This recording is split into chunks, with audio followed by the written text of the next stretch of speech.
C'est-tu vrai que plus on pédale fort, plus on diminue la pression qu'on a sur la selle?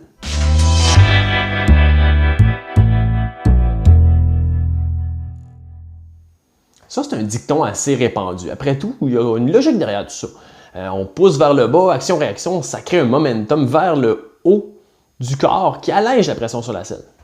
Certains vont même aller jusqu'à dire que c'est la raison pour laquelle les coureurs ou les cyclistes plus puissants peuvent être plus confortables sur leur selle, même si elle est plus étroite. Mais bon, moi j'ai réussi à le quantifier à l'aide de ceci.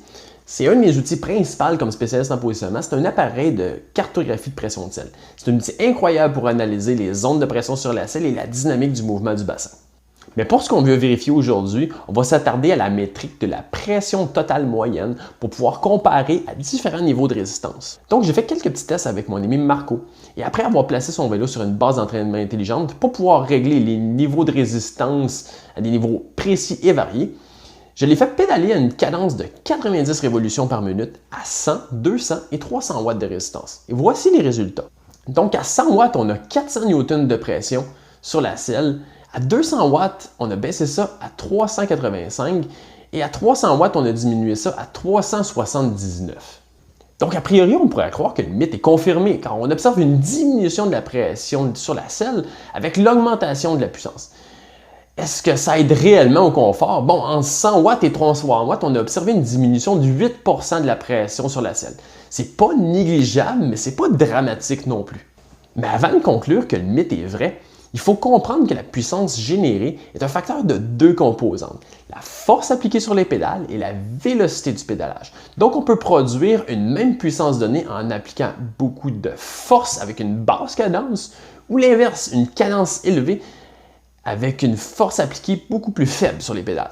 C'est là qu'on peut voir la nuance du mythe, parce qu'on a fait le même test à 100, 200 et 300 watts et à 110 révolutions par minute de cadence. Et on peut voir qu'à chaque cible de puissance, la pression sur la selle est plus élevée qu'à 90 révolutions par minute. Et si on fait l'inverse en diminuant la vélocité à une cadence de 70 révolutions par minute, en augmentant la force appliquée, on observe l'effet inverse de diminution de la pression sur la selle pour chaque résistance prescrite. Et si on diminue encore à 50 révolutions par minute, on observe encore une diminution par rapport aux données d'origine. On peut donc voir dans ce test que la pression sur la selle à une résistance de 100 watts à une cadence de 50 révolutions par minute est à peu près la même que celle enregistrée à 300 watts mais 110 révolutions par minute. Donc c'est sûr que c'est un test qui a été fait avec un seul cycliste. On n'est pas nécessairement dans une étude scientifique complète avec un gros échantillon.